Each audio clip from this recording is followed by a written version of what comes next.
Bismillahirrahmanirrahim. Assalamualaikum warahmatullahi wabarakatuh. Alhamdulillahi rabbil alamin. Allahumma salli ala sayyidina Muhammad. Ya Allah, muliakan para jamaah Masjid Jami Uswatun Hasanah yang dirahmati Allah. Sebagaimana biasa, insyaallah setiap malam Ahad kita membuka kitab hadis atau kitab fikih Imam Malik Al-Muwatta.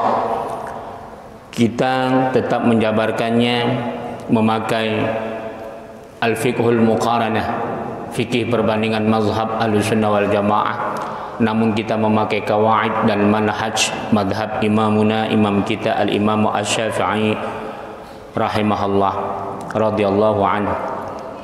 Mari sama-sama kita membacakan ulumul Quran lin Nabi Muhammadin sallallahu alaihi wasallam ya Rasulullah wa ala azwajihi wa alihi wa ahlil bait ajma'in wal awliya was salihin wal anbiya wal mursalin wal malaikatil muqarrabin ولآبائنا ولأمهاتنا ولجدنا ولجداتنا ولأساتذتنا ولمعلمنا ولمشايخنا ولجميع المسلمين والمسلمات والمؤمنين والمؤمنات الأحياء منهم والأموات خصوصا لصاحب المؤلف كتاب الموطأ للإمام مالك بن أنس رضي الله عنه وبرواية يحيى بن كثير الليثي الأندلسي ونفعنا بهما والمسلمين بعلومهما وبعلوم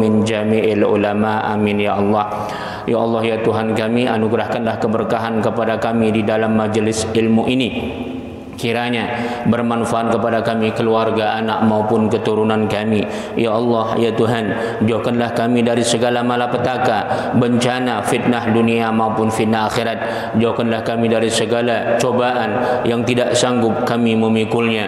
Jauhkanlah kami dari segala kemurkaan-Mu karena kebodohan dan ketidaktahuan kami. Jauhkanlah kami, anak dan keluarga kami dari segala gangguan, tipu daya muslihat, baik yang datangnya daripada golongan jin maupun manusia. Ya Allah, ya Tuhan, anugerahkanlah ya Allah nikmat kepada kami, anak dan keluarga kami, umur yang panjang lagi berkah, karuniailah kesehatan, kemajuan dan kesuksesan segala amal usaha yang kami lakukan. Anugerahkan pula nikmat kepada kami, anak dan keturunan kami, menjadi imaman lil muttaqin, menjadi pemimpin bagi orang-orang yang bertakwa. Berikan pula keberkahan kepada siapa saja yang telah pernah berbuat baik kepada kami, khususnya mereka ya Allah yang telah berkhidmat ikhlas mengikuti perjuangan dakwah kami ini ya Allah. Tinggikan derajat mereka fid dunya wal akhirah bi barakati al-Fatihah. A'udzu billahi minasyaitonir rajim. Bismillahirrahmanirrahim.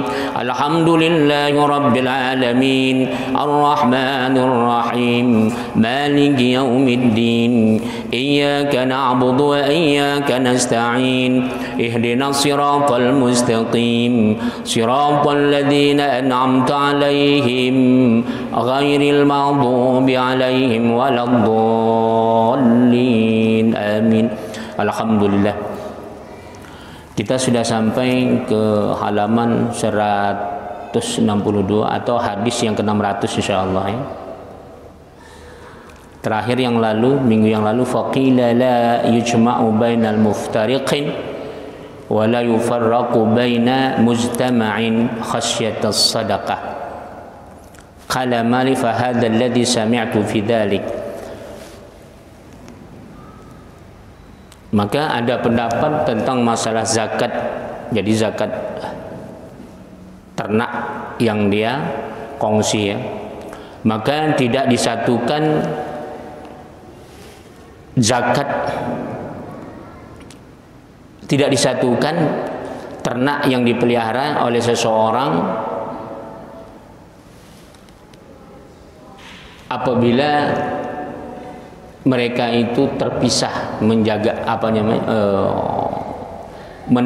menternakkannya. Begitu juga sebaliknya, wala yufarraqu baina mujtama', maka tidak juga dipisah kalau memang mereka sudah disatukan. Maknanya apa? Mereka berniat khasyiatus sadaqah, takut mengeluarkan zakatnya. Jadi ada dua orang kongsi memelihara kambing.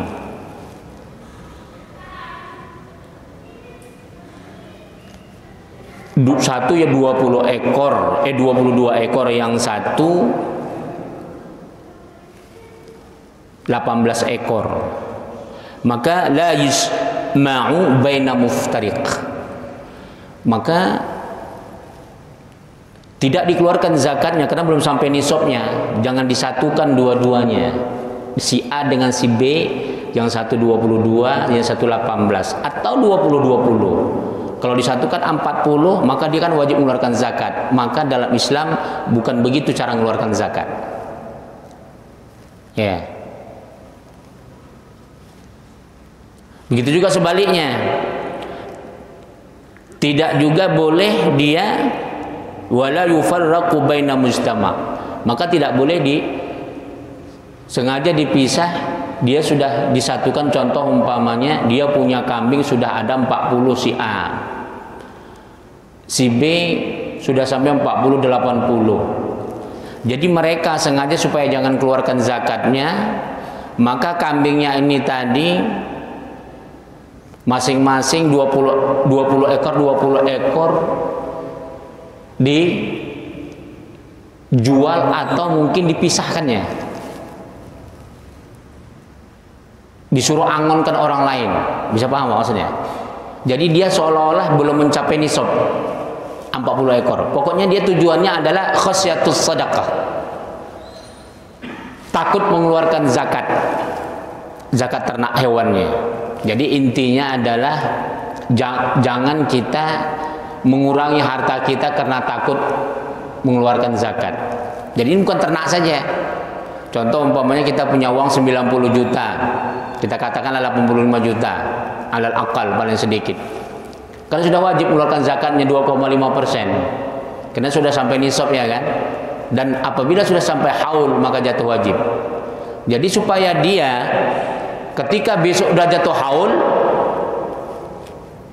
sengaja hari ini dia dibelanjakannya uangnya atau diinvestasikannya.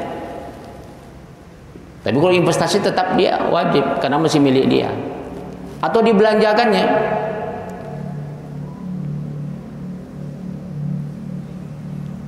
Dia takut mengeluarkan zakat, ini nggak boleh. Itu dia. Berbeda kalau dia memang belanja sebab daruri, memang tidak ada unsur ketakutan untuk mengeluarkan zakat. Nah, ini pentingnya kenapa Allah Subhanahu wa taala dan Rasulnya menerangkan tentang zakat ini sangat mendetail. Kita Pak, ini bab zakat saja panjang kali ini. Dari zakat harta, zakat ternak, zakat hewan, zakat zakat tumbuh-tumbuhan, zakat barang simpanan, zakat barang temuan dan sebagainya. Itu yang lalu. Qala Malik, menurut pendapat Imam Malik, fa hadza alladhi sami'tu fi dzalik. Memang aku dengar seperti itu daripada ulama salaf dan khalaf. Jadi ini bukan hanya Imam Malik ya, termasuk semua mazhab sepakat. Jadi jangan mengakal-akali Tuhan, iya kan?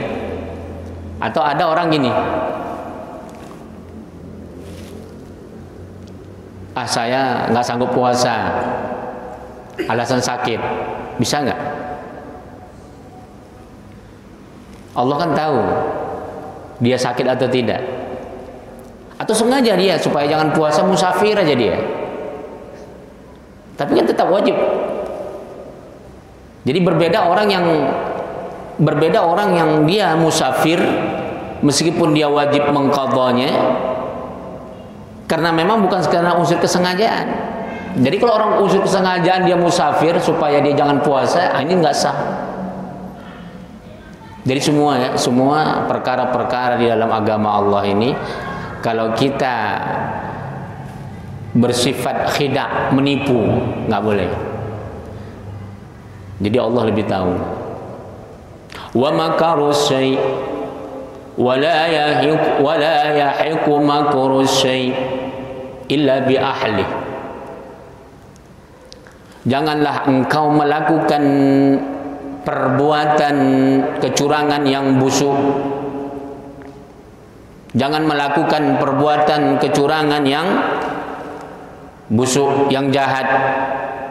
Percayalah kata Allah, siapa yang melakukan kelicikan yang busuk, dia akan jatuh sebab perbuatannya yang licik dan busuk itu. Walan tajida li sunnatillahi tabdila walan tajida li sunnatillahi tahwila. Percayalah, orang yang melakukan kelicikan yang busuk tak pernah ku ganti dari dulu, pasti dia kena, dan tak pernah ku geser sedikit pun. Allah, itu janji Allah itu. Jadi kita jangan pernah takut kalau kita dikhianati orang atau dizolimin orang, karena Allah akan tunjukkan kepada orang yang berkhianat dengan kita. Allah pakai kata-kata lan tabdila li sunnatillahi tabdil, lan lil hal wal mustaqbal. Kalimat lan dalam tata bahasa nahwu, bahasa Arab, itu menunjukkan, menidakkan dari sekarang sampai kapanpun, sampai mustaqbal. Walan tajida li sunnatillahi tahwila, dan tak ku geser sedikit pun kata Allah. Tak digeser. Dari zaman Nabi Adam sampai kiamat nanti, orang yang melakukan kezaliman, kelicikan yang busuk, Allah langsung balas dunia, lain di akhirat lagi. Lain di akhirat. Babun majaa fi ma ya'taddu bihi minas syakhali fi sadaqah. Minas syakhli fi sadaqah. Bab tentang apa? Binatang ternak yang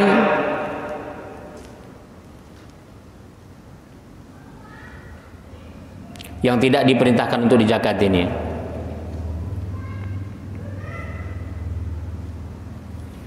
Jadi as-sakhl itu adalah anak binatang ternak yang baru dilahirkan.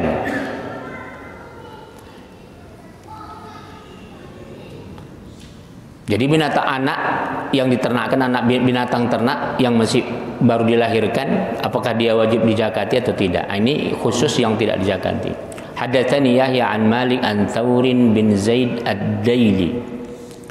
Diceritakan kepadaku oleh Yahya dari Malik dari Thaur anak Zaid ad-Dini an Ibnu li Abdullah, bersumber daripada anak Abdullah bin Sufyan Ats-Tsaqafi, an jaddihi, bersumber dari kakeknya Sufyan bin Abdullah, anak Abdullah, anna Umar bin Khattab ba'athahu musaddaqan.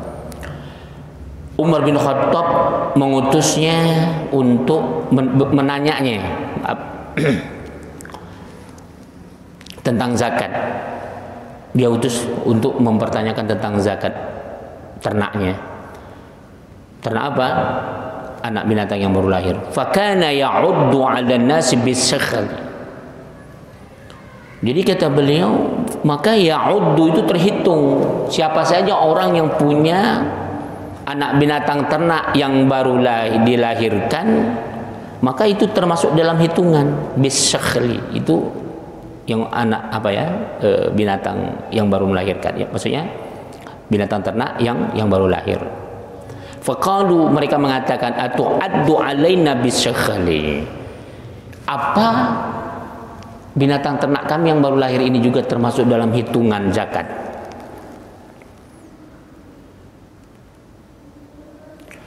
Wala ta'khudhu minhu syai'an, maka janganlah kamu ambil dari itu, katanya, dari orang yang punya ternak di mana contoh kambing, anak kambing yang baru melahirkan, jangan kau ambil. Tidak boleh diambil sedikit pun dari itu. Falamma qadima ala Umar bin Khattab dzakara lahu dzalik. Baru diadukan sama Umar bin Khattab. Karena Umar bin Khattab mengutus dia untuk mengambil zakat. Ternyata setelah sampai di sana belum sampai nisab. Cukup nisabnya. Tapi ternyata masih baru melahirkan. Masih kecil. Akhirnya diadukannya lah. Karena kata dia, itu enggak boleh dizakati. Faqala Umar, akhirnya setelah diadukan kepada Umar bin Khattab, "Naam." Iya, kata Umar bin Khattab. Enggak bisa, kata Umar bin Khattab. Karena dia sudah lahir, ta'udu alaihim bisakhalah yahmiluha ar-ra'i. Maka itu memang termasuk dihitung anak binatang yang baru lahir, termasuk dihitung, ditanggung oleh yang memeliharanya. Tapi wala ta'khuduha, jangan dulu diambil. Wala ta'khudul akula, jadi karena dia baru melahirkan, jangan diambil. Ternyata bukan hanya binatang yang baru lahir saja yang jangan dulu diambil zakatnya. Apa itu? Wala ta'khudul akula.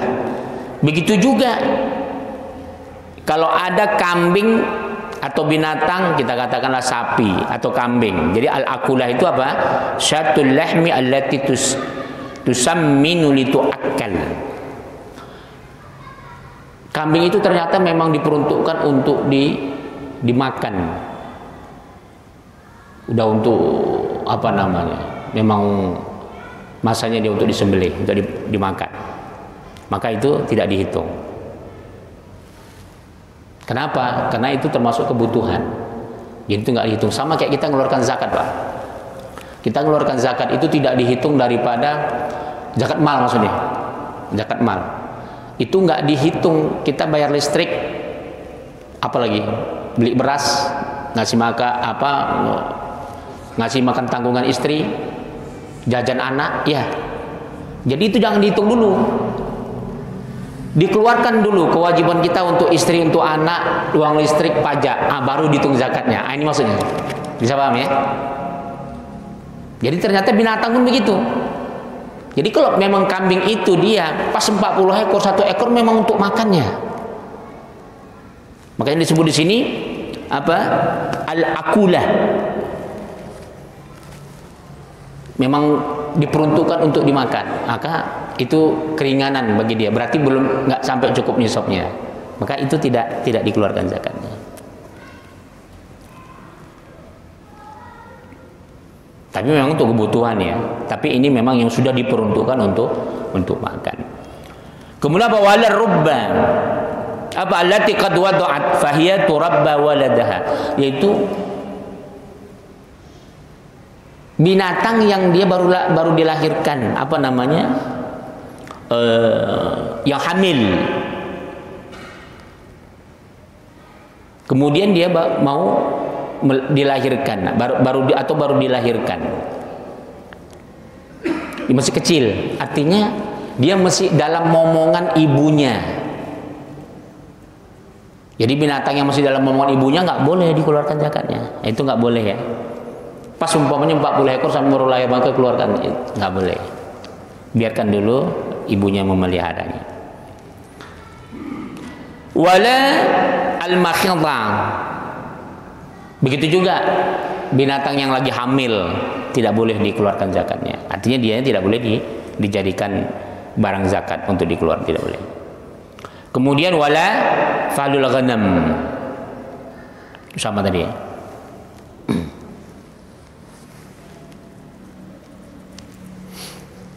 Wa ta'khudul jazaa'a wa tsaniyah. Kemudian katanya boleh diambil zakat itu apabila kambing itu sudah jazaa'ah. Apa? 2 tahun masuk dia 3 tahun umurnya. Jadi kalau kurang bagaimana? Yang lalu sudah kita terangkan. Kalau kurang umurnya berarti kita harus beli yang mencukupi umurnya. Iya. Jadi kalau umpamanya kita katakanlah kita punya kambing 121 ekor sampai 200. Atau jangan kambing lah, kita katakan ini.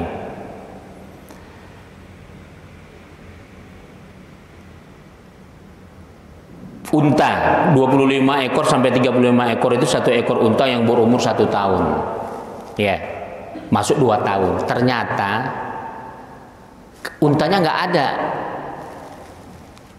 Yang mau dizakatkan itu nggak ada berumur 1 sampai 2 tahun. Maka kita boleh cari yang lain. Itu deh. Wathaniyah, pertengahan. Wadzalika adlun baina aqidha'il ghanam wa khiyarih. Maka itu adalah pilihan yang sebaiknya kita boleh pilih mana dia yang sudah mencukupi umurnya untuk dizakatkan atau belum. Qala Malik, berkata Imam Malik, wasyakhlatu as-saghiratu hina tuntaj. Adapun kambingnya binatang ternak yang dia sebut dengan syakhlah itu adalah yang masih kecil sampai dia benar-benar sudah pantas untuk dizakatkan atau dikonsumsi. Wa rubba allati qad wada'at fa hiya turabba waladaha. Sedangkan warubas itu adalah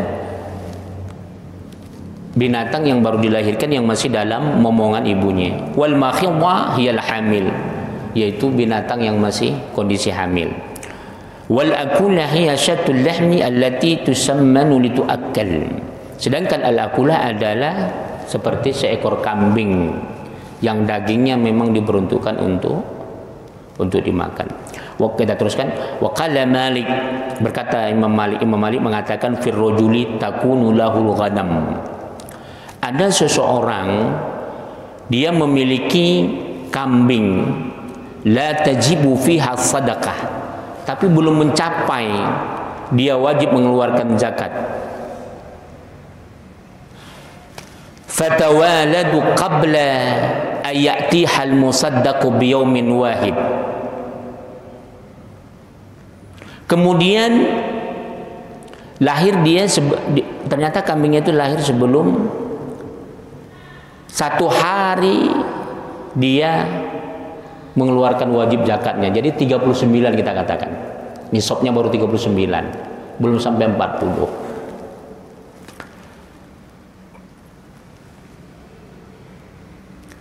Jadi qabla ayatihal musaddaqu biyaumin wahid fatablughu ma tajibu fi sadaqah biwiladatiha.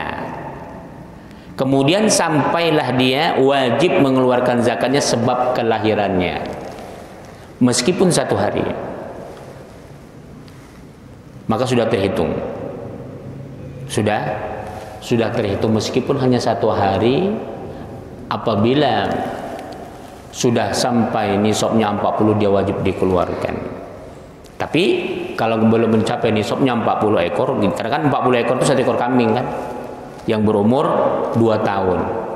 Bagaimana kalau dia umpamanya sudah mencukupi nisab, ternyata yang mau dikeluarkannya tidak ada kambingnya yang umur 2 tahun. Ini kembali kepada masalah yang pertama tadi. Dia boleh beli kambing orang lain. Tapi yang dikeluarkan wajib yang umur 2 tahun, yang nggak boleh kurang ya. Itu dia. Kita teruskan. Qala Malik, Imam Malik mengatakan idza balaghatil ghanamu bi auladiha. Apabila telah sampai orang yang beternak kambing tadi itu ketika dia melahirkan mata jibu fil sadaqah, tapi belum dia wajib mengeluarkan zakat. Fa alai fiha sadaqah. Sementara dia sudah mau mengeluarkan zakatnya. Wadzalika anna wiladatul ghanam minha, disebabkan karena yang dipeliharanya itu bakal melahirkan. Wadzalika mukhalifun lima ufida minha. Yang demikian itu berbeda dari yang dia miliki bi istira'in au haibah. Ternyata sebab kongsi dia sempurna nisabnya, au haibah atau ada orang yang ngasih, au mirathin atau sebab mendapat daripada warisan, wa mithlu dzalik atau seumpama itu al-'audu harta, dia punya harta yang lain. La yablughu thamanuhu ma tajibu fil sadaqah, tapi belum mencapai harganya itu sampai dia mengeluarkan zakatnya. Tsumma yabi'uhu, kemudian dia menjualnya sahibuhu oleh temannya, fa yablughu bi ribhihi. Ternyata setelah dia jual, dari keuntungannya itu mencapai ma tajibu fi sadaqah, yang menyebabkan dia mengeluarkan zakat. Fa yusaddaqu ribahu ma'a ra'sil mal, maka dikeluarkanlah zakatnya daripada keuntungannya itu, sebab dia membisniskan daripada keuntungannya itu. Walau kana ribahu faidatan aw miratan, meskipun keuntungannya itu maksudnya bukan dari yang dia simpan, tapi ternyata itu dari keuntungan, faidah, interest. Jadi orang yang dia dari interestnya saja mencapai nisab hartanya. Bapak umpamanya punya uang 1 miliar, didepositokan, ternyata interestnya mencapai 100 juta umpama, maka tetap interestnya juga, faidahnya itu diwajib dikeluarkan zakatnya, lain daripada harta pokok kita ya. Au miratan, atau juga kita nggak punya harta, Pak. Kita nggak punya harta, nggak wajib mengeluarkan zakat. Tapi ternyata sebab dapat harta waris, orang tua kita memberikan harta waris, ternyata setelah dijual cukup nisabnya dan haulnya, maka wajib dikeluarkan. Tapi kalau dia belum sampai, lam tajib fihi sadaqah. Bagaimana kalau seandainya belum sampai nisabnya? Tidak wajib. Hatta yahula alaihi haul, atau nisabnya cukup. Dia dapat harta waris 85 juta, ternyata belum sampai 1 tahun. Atau sama kayak kambing tadi, dia dapat 39 ekor kambing, karena belum sampai nisab, tidak. Karena belum sampai nisab maka tidak, nunggu 1 ekor lagi. Maka hatta yahula alaihi haul. Jadi bapak punya uang meskipun sudah cukup nisabnya, kita katakan 85 juta, tapi ternyata bapak dapatnya itu sekarang bulan Rabiul Akhir. Ternyata bapak baru dapat 1 bulan, atau dapat 5 bulan, atau dapat 7 bulan. Uang itu bapak pegang 7 bulan baru. Maka belum wajib. Tapi sunnah kalau dicicil, boleh dicicil. Mana tahu terlalu berat, 1 miliar 25 juta umpamanya, zakatnya per tahun. Kita cicil lah, nanti kalau nunggu 1 tahun dikhawatirkan berat mengeluarkannya, terlalu banyak. Maka 25 juta tadi kita cicil lah, setiap bulan 2 juta, bulan berikutnya 4 juta gitu ya, cicilnya. Nah, ini penting, zakat ini luar biasa. Ajaran agama yang paling mendetail mengajarkan tentang zakat itu adalah agama Islam.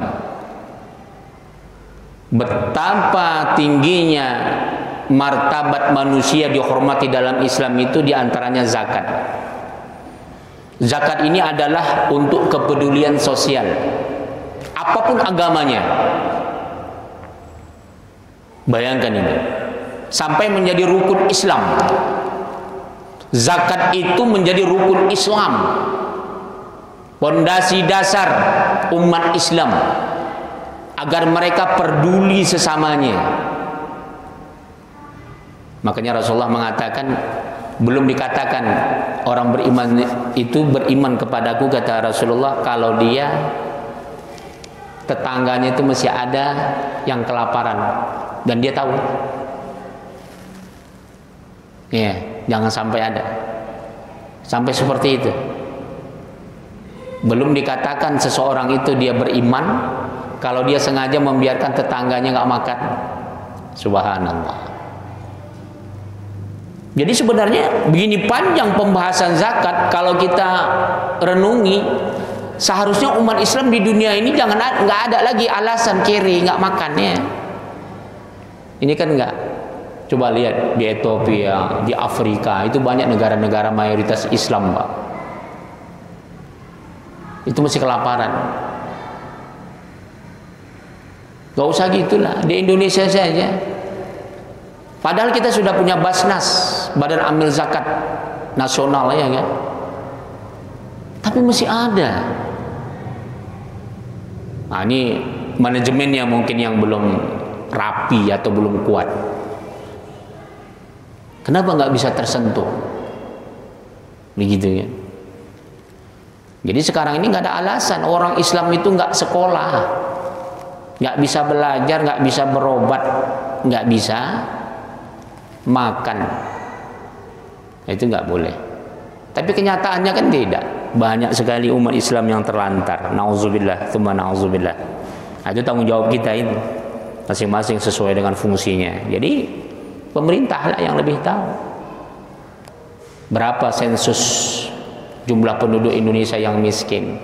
Dia harus laporkan. Kalau umpamanya APBN belum mampu menanggulanginya, dia harus laporkan. Kemana? Ke Basnas. Jadi harus bertanggung jawab. Selama ini kan pemerintah hanya mengeluarkan undang-undang, tapi tidak mau campur tangan perkara rakyatnya yang miskin. Artinya memang BPJS ada, santunan BLT ada, tapi ketika ada rakyat yang dia belum tercover, itu dibiarkan. Seharusnya harus kerjasama pemerintah dengan rakyat, harus bisa memberitahu kepada Basnas bahwasanya di provinsi ini, di kabupaten ini, di kota Madia ini, di kecamatan ini, di kelurahan ini, di RT RW ini, gitu ya. Kan pernah kedapatan itu, Pak. Ada seorang anak yang mengasuh ibunya, ayahnya yang cacat, mengasuh orang tuanya cacat, nggak bisa cari makan, anaknya banyak, dialah yang mengasuh orang tuanya. Dan bahkan ada lagi orang yang bertahun-tahun, nenek seorang wanita tua, tinggal di tengah hutan, tinggal di kandang kambing. Itu RT RW-nya kemana itu?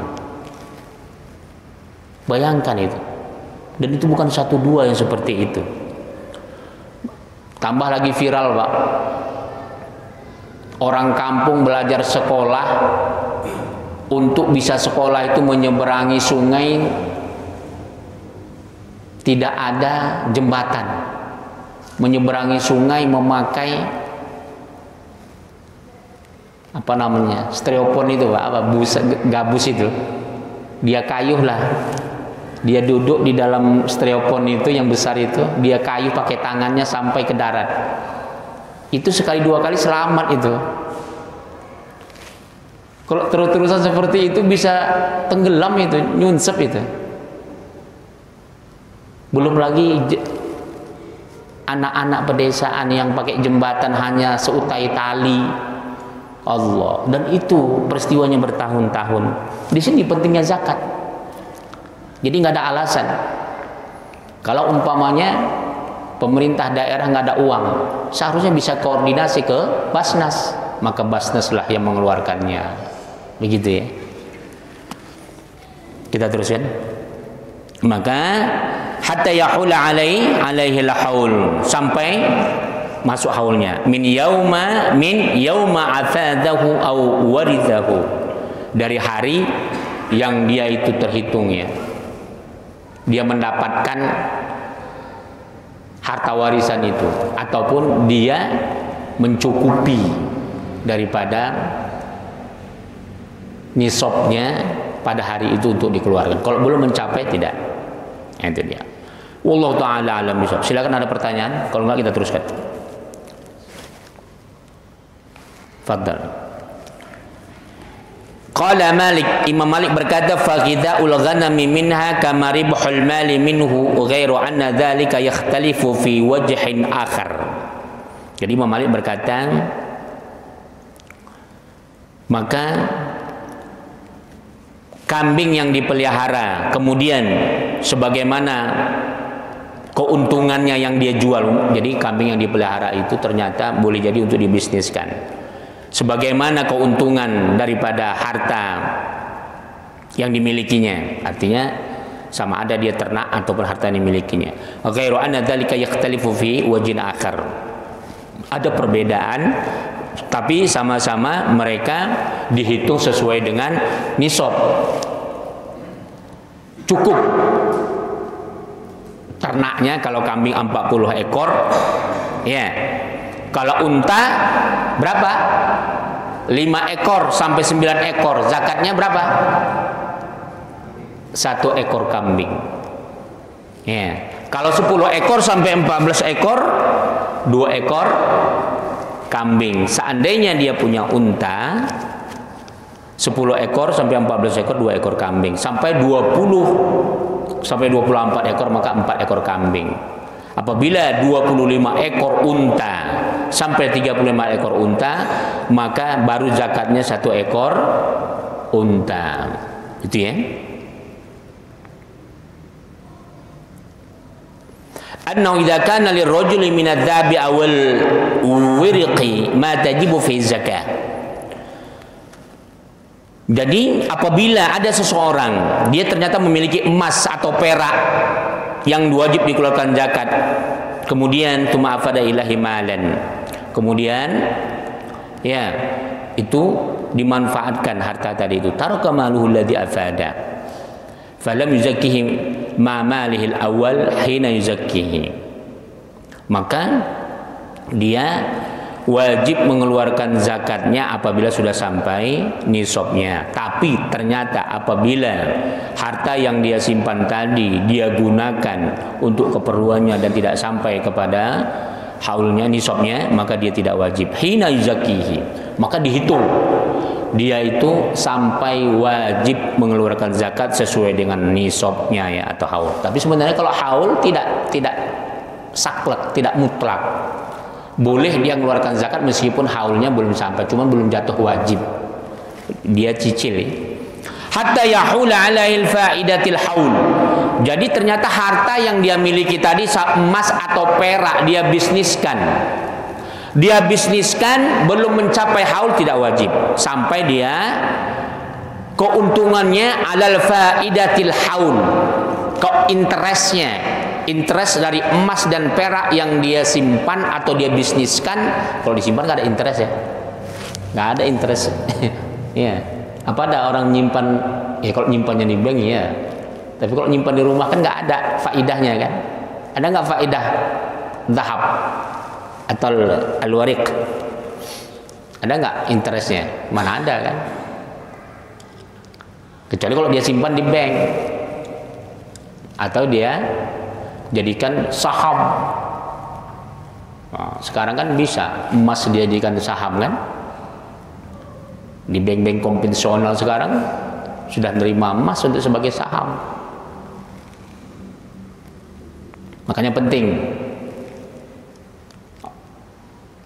menyimpan emas, tapi dengan syarat jangan dijual. Kalau bapak nyimpan emas dijual, maka rugi. Meskipun emas itu naik. Nah, ini rahasianya ya. Rahasianya kalau mau bapak bisa beruntung nyimpan emas, jangan pernah menjual emas. Bilang sama istri. Jadi bagaimana kalau nggak bisa makan? Digadai. Ya. Jangan sekali-kali menjual emas. Meskipun dulu kita beli 1 gram emas itu, saya dulu pak masih sekolah, mungkin baru SMP lah, saya suka nyimpan emas dulu. Walaupun nggak banyak. Dulu emas murni masih 29.000. Tahu-tahu sekarang 1 juta. Kita jual, jangan. Kalau bapak mau beruntung jangan pernah jual emas. Kecuali terpaksa sekali, betul-betul Allah takdirkan kita tak mampu berusaha lagi, digadai. Apalagi pemerintah sudah punya lembaga pergadaian. Ya, jangan pernah sekali-kali jual emas, akan rugi. Baru bapak nanti cukup membayar hutangnya dari yang bapak gadai itu, sama tetangga, sama teman, atau sama siapa saja. Usahakan dibayar. Ternyata bapak nggak mampu, ya udahlah, gimana lagi kan? nggak mampu bayarnya, ya sudah, gimana lagi, terpaksa terjual ya kan. Tapi begitulah strateginya kalau mau emas itu menjadi faidah. Apa faidah bahasa kitanya? Interest. Meskipun bapak punya 1 gram, jangan dijual, simpan saja. Tahu-tahu tahun 2025 nanti 2 juta 1 gram, jangan tergiru untuk dijual. Karena bapak itu menggadaikan tetap naik angkanya, nggak ada ruginya. Jadi kalau bapak gadai, emas bapak itu tetap utuh, ya, tetap utuh dia, tidak berkurang. Tapi dengan syarat harus dibayar yang kita hutang. Jadi jangan tergiur, hati-hati itu. Dengan harga emas yang naik kita menjual emas.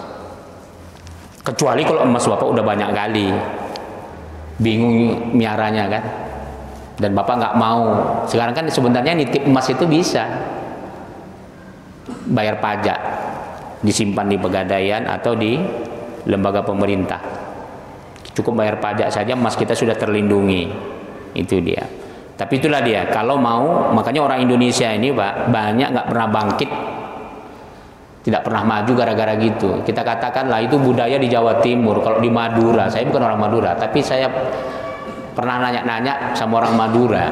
Itu mereka itu kan rakyatnya Pak, kalau ketika musim anak-anak masuk sekolah itu jual emas semua Pak. Ketika panen baru mereka beli emas. Ketika paceklik dijual emas. Jadi yang kaya siapa? Cina lah. Yang kaya orang-orang pedagang emas. Makanya jangan dijual. Ini kenapa rakyat kita banyak tertipu di situ. Sudah belinya mahal, dijual dengan potongan harga yang banyak. Dibilanglah dipotong harga buat, dibilanglah emasnya susut dan sebagainya. Rata-rata, maaf ya, rata-rata penjual emas penipu. Rata-rata. Maaf kalau ada di sini tukang emas ya. Jangan tersinggung. Kalau nggak percaya silahkan baca tulisan saya. Saya sudah menulis tentang masalah emas ini Pak. Jual beli emas di Indonesia. Judulnya Jual beli emas di Indonesia dalam kubangan api neraka. Nanti Bapak baca situ kenapa saya katakan toko emas di Indonesia mayoritas penipu. Bukan hanya di Indonesia, di Arab pun begitu. Tapi di Arab itu jarang lah ya. Jarang. Indonesia hampir rata-rata menipu. Emas murni kalau kita beli 1 juta, mimpi Bapak kalau bisa Bapak jual 1 juta. Padahal kan yang emas murni kita katakan LM itu kan nggak ada, ongkos buatnya kan kecil sekali, bisa dikatakan nggak ada. Beda kalau perhiasan, wajar kita dibilang dipotong ongkos buat. Tapi jangan mimpi Bapak bisa beli jual 1 juta atau 950.000. Nggak kan, disitulah makanya pemerintah harus bertanggung jawab. Jadi harga bahan pokok yang nggak boleh dirubah, yang nggak boleh masyarakat sesukanya membikinnya. Pertama, kebutuhan primer. Primer itu nggak boleh Pak. Seperti cabai, beras, minyak goreng itu wajib harganya ditentukan pemerintah. Harga ayam, telur umpamanya, termasuk emas. Emas itu wajib harga standar pemerintah. Jangan coba-coba lebih. Apabila lebih hukumnya haram. Apabila melampaui batas dari harga pemerintah telah tetapkan, hukumnya haram. Hati-hati. Meskipun dia belum sampai jatuh riba. Berbeda kalau Bapak menjual kebutuhan sekunder seperti mobil. Modal mobil itu paling-paling kita katakanlah mobil Xenia itu mungkin modalnya 30 jutanya modalnya mungkin dari Korea sana. Dijual sampai 150 juta, 250 juta. Nggak apa-apa sekunder. Tapi kalau beras 1 kilo sudah ditetapkan pemerintah 10.000, 12.000, Bapak jual 17.000, haram hukumnya. Meskipun Bapak hanya ngambil untung 2.000, 3.000 rupiah. Hati-hati. Jadi emas ini itu harga sudah ditentukan oleh pemerintah. Apabila kita berani memainkan harga itu, emas dan perak ini hukumnya haram. Kita makan kerak api neraka. Maka rata-rata, maaf saya nggak nakut-nakuti, pedagang-pedagang emas Pak, saya punya teman pedagang emas banyak cabangnya, rata-rata nggak ada yang beres hidupnya. Kalau nggak narkoba, berzina dan sebagainya, nggak tenang hidupnya. Kenapa? Karena kerjanya tukang menipu rakyat. Nauzubillah, tsumma nauzubillah. Wallahu taala a'lam bissawab ya. Insyaallah akan datang. Sikit lagi ya. Taruh kemalu alladhi afadan falam yuzakkihi ma'amalihi al-awwal hina yuzakkihi. Jadi hatta yahula alaihi faidatul haul, sampai jatuh haulnya ya. Apabila sudah ternyata interestnya mencukupi nisab sampai jatuh haul, min yaumin afadaha, pada hari di mana interest itu dia peroleh. Gitu ya. Walau kana li rajulin ghanam. Begitu juga kalau seseorang itu punya kambing, au bakar, atau lembu, atau unta, tajib fi kulli sinfin minha as-sadaqah, di mana dia diwajibkan setiap jenisnya itu, baik kambing, sapi maupun unta itu sudah wajib dia keluarkan zakatnya ya. Jadi kalau kambing 40, unta tadi 5 ekor. Tsumma afada ilahi ba'iran, kemudian dia mendapat keuntungan dalam bisnis apa, untanya atau sapinya, au bakaratan au syatan, atau kambingnya, saddaqaha ma sinfin ma afada min dalika hina yusaddiquh, maka dia wajib keluarkan zakatnya. Zakat apa? Zakat sapi, zakat sapinya, zakat kambingnya, atau zakat untanya. Jangan disatukan Pak, bisa paham yang dimaksud dalam hadis ini? Jangan dia punya unta, punya sapi, punya kambing, dia keluarkan zakatnya disamakan semua. Dikeluarkannya zakat kambingnya udah cukup. Bukan. Jangan gitu ya. Jadi likulli sinfin ma'a sinfin ma'afada min dzalika hina yusaddiqu. Paham dia? Setiap jenisnya harus dikeluarkan zakat, bukan semuanya, bukan disatukan. Terakhir, idza kana 'indahu min dzalikal sinf alladhi afada nisabun masyiyah. Itu ya. Jadi apabila dia setiap jenisnya itu sudah mencukupi interestnya tadi sampai mencukupi nisabnya yang dia ternakkan tadi. Wallahu taala alam bisawab. Qala Malik, maaf sedikit lagi. Qala Malik wa hadza hasanu ma sami'tu fi dzalik. Imam Malik mengatakan, inilah yang aku dengar, hadza ahsan, ini sangat baik katanya. Cara seperti pembagian seperti ini sebagaimana aku telah dengar. Insyaallah akan datang babul amal fi sadaqati amain idza ijtama'a, bab tentang usaha yang dia wajib dikeluarkan zakat sudah mencapai 2 tahun ya. Apabila dia sudah berusaha sampai 2 tahun dikumpulkan, bagaimana cara zakatnya? Wallahu taala alam bisawab. Al-Fatihah. A'udzu billahi minasyaitonir rajim. Bismillahirrahmanirrahim. Alhamdulillahirabbil alamin arrahmanir rahim maliki yaumiddin. Iyyaka na'budu wa iyyaka nasta'in ihdinas siratal mustaqim siratal ladzina an'amta 'alaihim ghairil maghdubi 'alaihim waladdallin amin. Na'udzu billahi minasyaitonir rajim. Bismillahirrahmanirrahim. Allahumma ja'al hadzal majlis barakatan wa mubarakah wa ba'id 'alaina fitnatan minad dunya wal akhirah walhamdulillahi rabbil alamin. Assalamualaikum warahmatullahi wabarakatuh.